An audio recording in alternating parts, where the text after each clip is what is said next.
Thank you for your kind introduction. My 20 minutes goes in starting now. I also want to thank Katja for making me part of this. I am really learning a lot.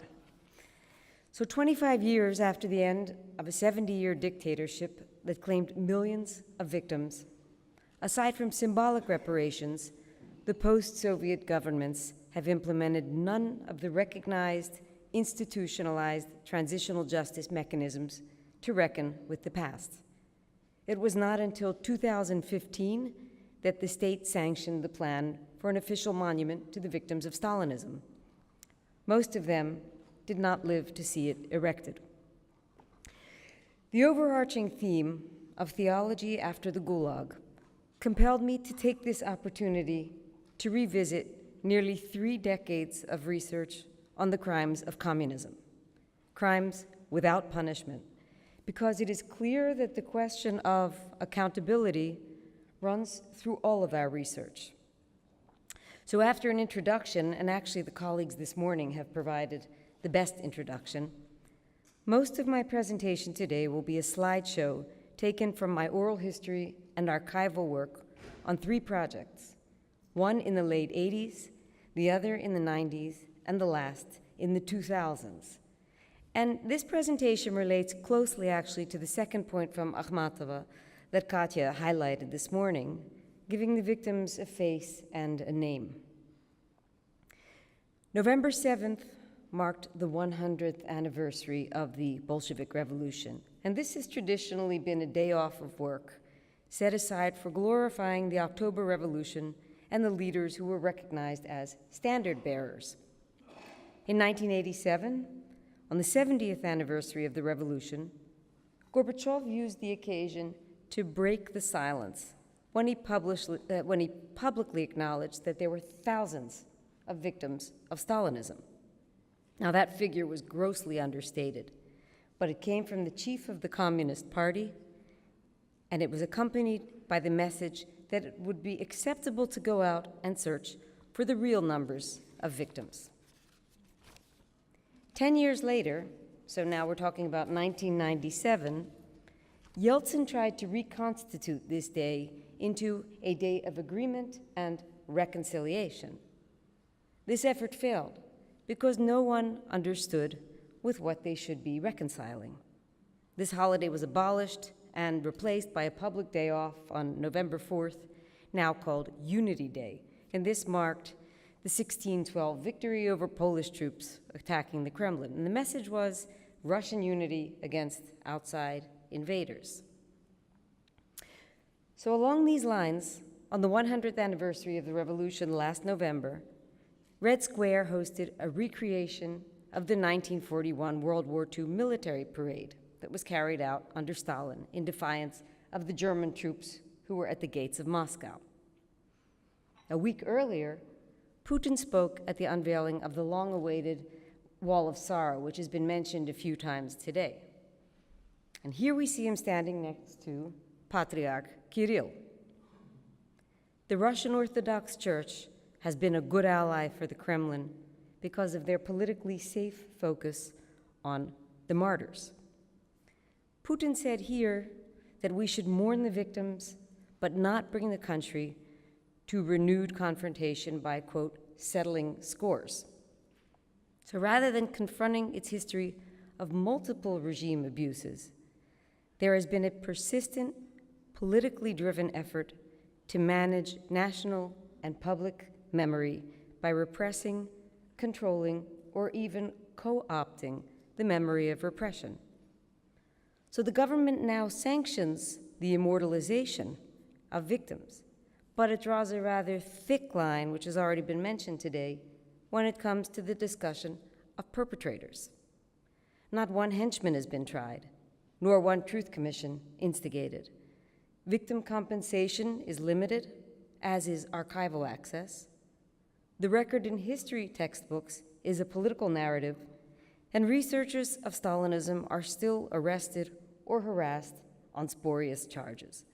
So it is against this backdrop that I'd like to use this presentation to share with you some life stories or images of Gulag returnees gathered in the course of these research projects in Soviet and post-Soviet Russia. Looking at these lifelong tainted biographies and unwanted histories, we can then pose the question together, I hope, if it is too early or too late to seek recognition and accountability. So this is, in the absence of official registration, this was 1990, under Gorbachev. This is how Memorial kept its files in private apartments like this one belonging to Nikita Akhotin. And here's another one from that period. And you see these files on cards and their transportability. That would become an issue later. Taking some of us back, this was the first Memorial office at the Metro Airport. And here we have, we were talking about how victims were given the possibility to come and to tell their stories. This is the first reception room at the first Memorial office. Now, the photographer was my husband, didn't speak Russian, and I told the long line of people waiting that he didn't.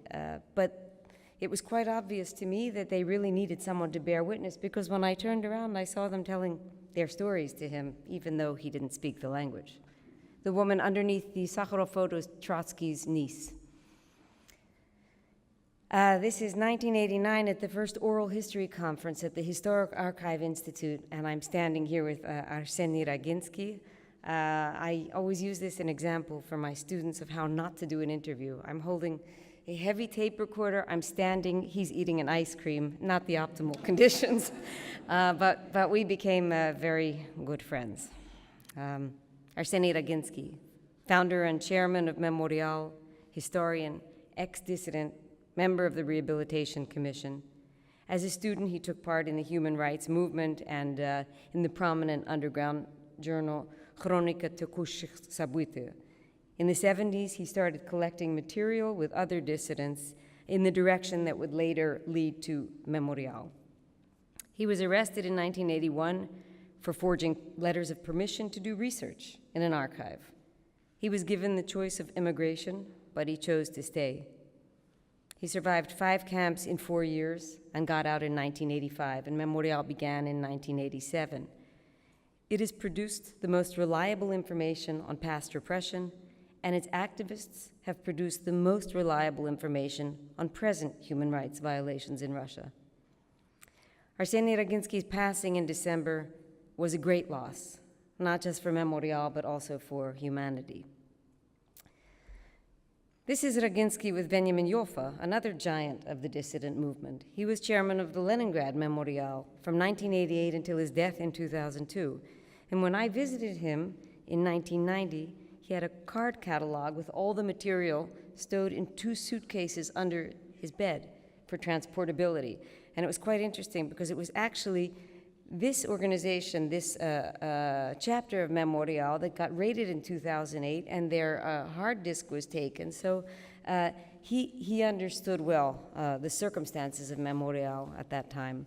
He was arrested, spent years in the Mordovian camps.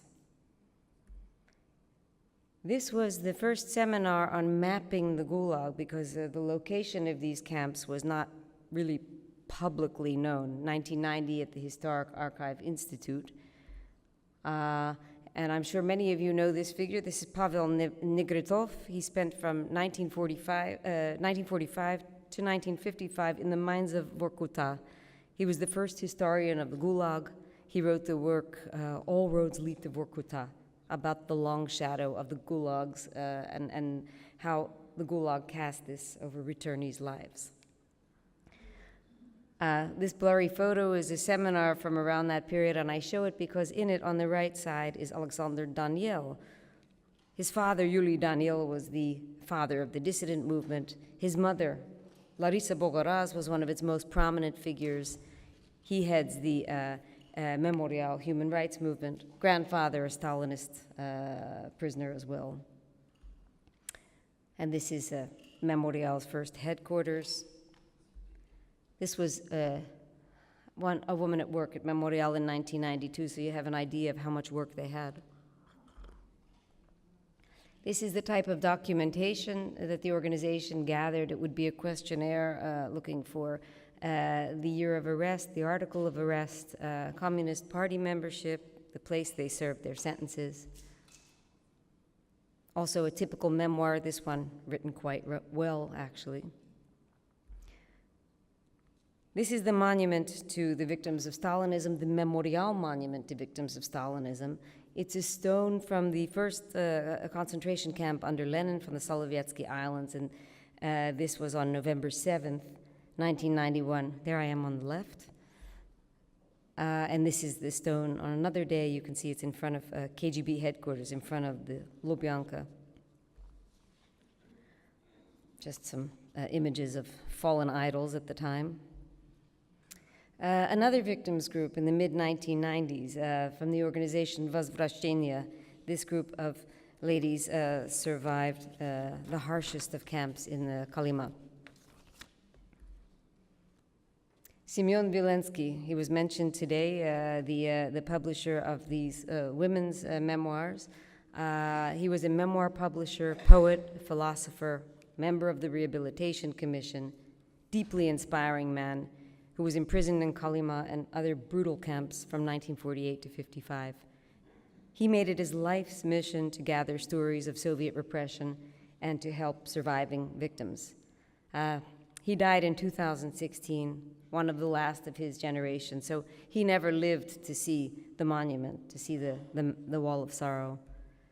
This is an estate he arranged on the Upper Volga for political prisoners. This was just one of the many bookcases with manuscripts of Gulag memoirs in his home. This is Zayara Veselaya, arrested as a teenager in 1949, along with her sister, as daughters of an executed writer, Artyom Veselý. I'll move a little quickly. Isaac Moiseyevich Filshtinsky, professor of Arabic philology, incarcerated from 1949 to 1956. During that time, his mother died, his wife left him, his father lost his job, and his doctoral dissertation was declared invalid. Marlen Korolov. Parents were committed to the revolution. They named their son in honor of Marx and Lenin, Mar-Len. His father was arrested in 1937 at the age of 36, and he was executed a few months later. His mother spent 17 years in the Gulag and exile, and Marlen was arrested from 49 to 55. Zoya Marchenko, arrested in 1931, 1937, and 1949. One of the arrests was for possession of so-called anti-Soviet literature, and it was actually just the notes from the last meeting she had with her arrested brother. She helped cut the ribbon on the first Memorial Monument, on the Memorial Monument. Here we have a prison mugshot of Zorya Serebrikova, whose father and stepfather were comrades of Lenin. You can see that on the right. They were both executed in 1937. Zorya went to an orphanage, and her mother went to the Gulag and later exile. Zorya was rehabilitated under Khrushchev. Her mother survived 21 years in the camps and came out as a party propagandist. One of Stalin's many executed generals. I interviewed his daughter Rosa in 1996. She spent 11 years in the camps. Natalia Rykova. I interviewed her in 2005. Her father was an old Bolshevik, executed in March of 1938, and her mother was actually also executed.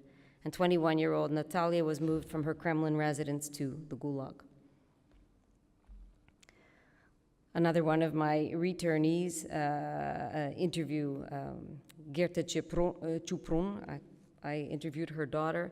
Her mother, who was arrested in 1937, spent 8 years in Karaganda, was so committed to the Communist Party that she wouldn't even babysit her grandchild in case there was a Communist Party meeting after the Gulag. This is the Ilyin family. I interviewed Maria, the little baby, later in life.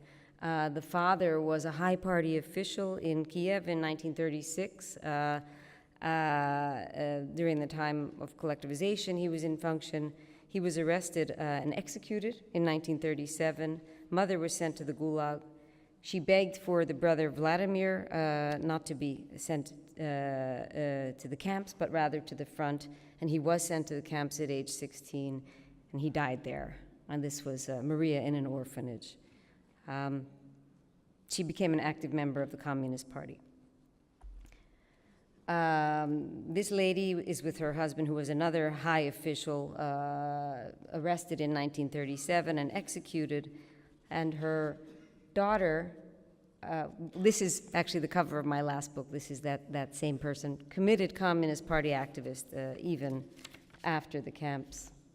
Her daughter went to work for Memorial. So moving along, some illegal photos I took under the steps at the Institute of Marxism-Leninism in the 90s. That's covered now, or they've been removed altogether. We see Lenin's legs, Engels, bits of Marx. Yeah, another illegal shot. These need no explanation for this crowd. Vorkuta, Billamore Canal, punishment cell along the Igarka-Salahard Railway. And this was mentioned earlier today, the action of naming names, Возвращение имен, of these executed Muscovites. This takes place every year. And I took part in it in 2011, and again a few years later, actually 2016. Very important initiative. The initiative is by Memorial, an NGO, but it is more or less preaching to the converted. Very little attention in the media. A few ambassadors come to lay flowers. So I turn to the last victim images in this presentation, and that would be Memorial itself. This is Memorial in 2013. It says, "Foreign agent loves USA." Here we have the Memorial headquarters in 2016. In its continued crackdown on the so-called foreign agents, the Ministry of Justice raided Memorial in Moscow and seized documentation from the last 4 years. This is nearly 32,000 pages. So in closing, post-Soviet Russia is attempting to relegate Stalin's repression to the past without recognizing its impact on the present. So this approach has narrowed the field to two major narratives of the repression: the stories of the victims and survivors, still seeking recognition by and compensation from the government, even as the last Gulag survivors die out, and the official redacted history, aimed to both sanitize Stalin's repression and to persuade the public that the survival of the state required the repression of individual rights and still does. This was a Stalin calendar from last year. This latter message has gained the competitive edge. Professor Moltmann said that it would take a generation to look into these things, 20 to 40 years. And if I remember an interview I had in 1995 with Gulag survivor Lev Razgon at age 95, he said, "My hope today is with the first graders, so the 6 and 7-year-olds. Well, that is today's present generation. Even so, perhaps it is not too late for accountability for Stalinist crimes, even if Gulag survivors are no longer around to witness it." Thank you.